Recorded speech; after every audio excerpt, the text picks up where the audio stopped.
Today we are looking at plants that love the shade.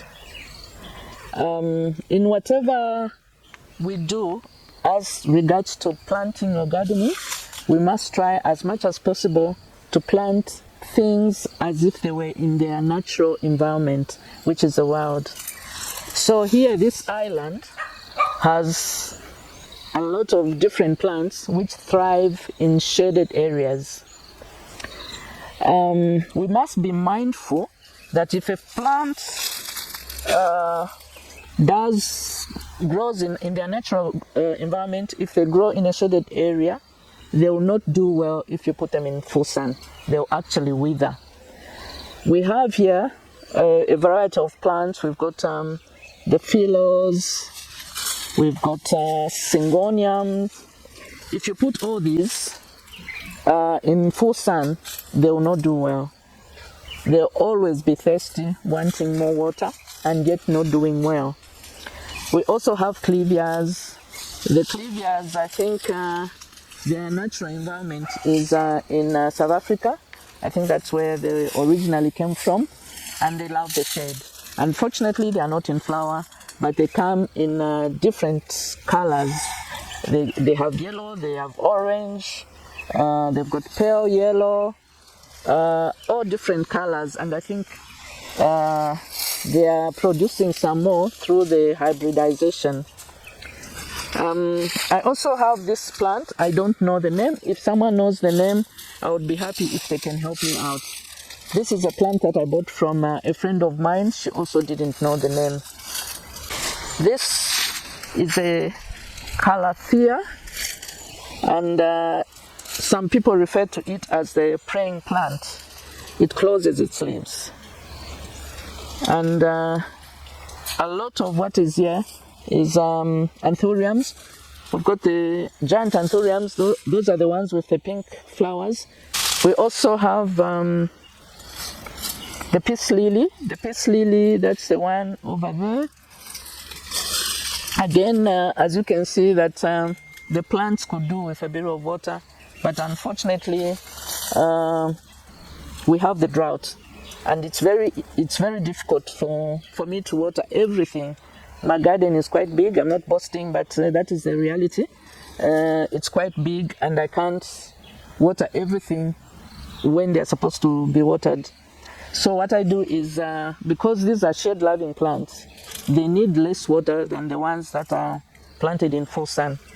The ones in full sun are watered more than the ones in shade. As you can see, this stargone fern is stressed from the sun. Right now, the sun, this time of the season, the sun is coming from north. So they suffer quite a lot on a hot day. In the morning, they could be okay, but as soon as it starts getting hot, they get too much sun. And unfortunately, there isn't much that I can do apart from moving them, maybe higher up, or attaching them to another tree which has more shade than this one. As long as new leaves keep coming up, I think it shouldn't be a problem. These aglonemas. These aglonemas, I think, are the easiest to grow and multiply. Most of the new aglonemas on the markets are quite finicky, and these ones, they can be neglected, they'll still thrive. These ones here and also there. Again, we have got the phyllo. This one, some years back, I think the common name was broken heart. I don't think there was anyone who ever called them phyllos, but we just knew them as broken heart. The others, like I said, that's the anthurium pink. Over there, that one is anthurium white color. And we've got the Persian carpet. This Persian carpet could do with a bit of TLC. I'm really sorry that I haven't given it the TLC that it requires. This one here, one of my favorites amongst the alocasia family. As you can see, it brightens up the 2 green space. This is a must-have for somebody with a garden which has got a lot of shade. Commonly called elephant's ear, especially the dark green one. You can see that some of the leaves are bent, and that is because of the sun.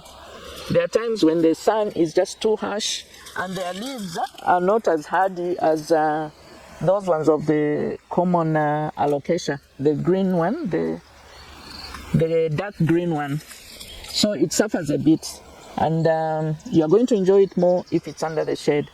If you put it in semi-shade, you're going to have problems similar to this one. Over here, this one, the Dracaena,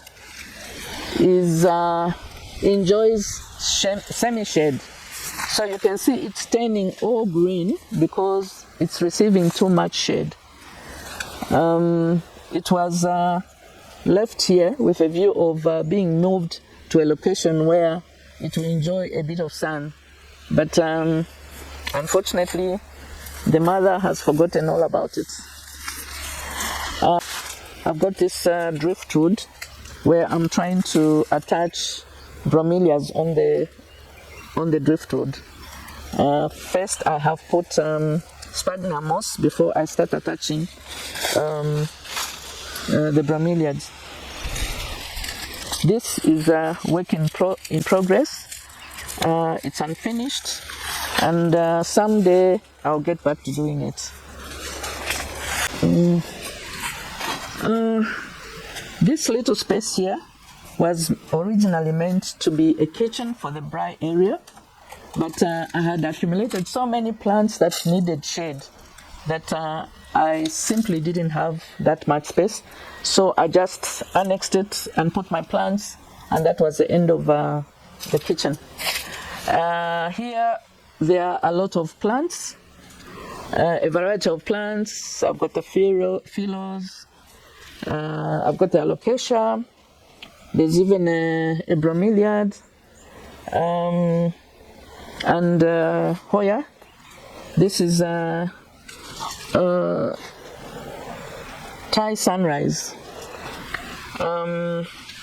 It's overgrown. I'm just waiting for the right time to make cuttings and plant some babies. There's even a Cymbidium orchid. Over here, there's a Cymbidium orchid, and the cylindrical Sansevieria has also found its way here. The Sansevierias are semi-shade loving plants, although we tend to put them in full sun, and no wonder they don't do as well. Then there's also this little one here. It's a miniature Syngonium. And another Hoya, Hinduro. I must say, certain Hoyas need more sunlight than the others for them to be able to flower. This one, I think, is receiving too much shade, and it's receiving too much shade because of the leaves that have fallen on top of the shade net. Otherwise, this is supposed to be probably 40% shade.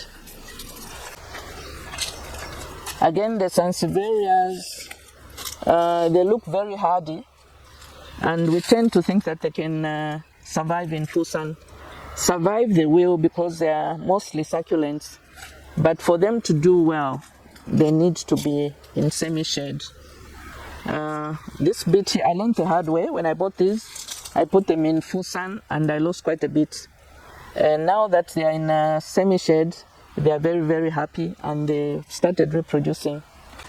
So when we buy plants from the nursery, if we don't know much about that plant, it's important that we do some research. If we can't do that research, we should be able to ask the nursery owner to tell us how best we can look after that plant.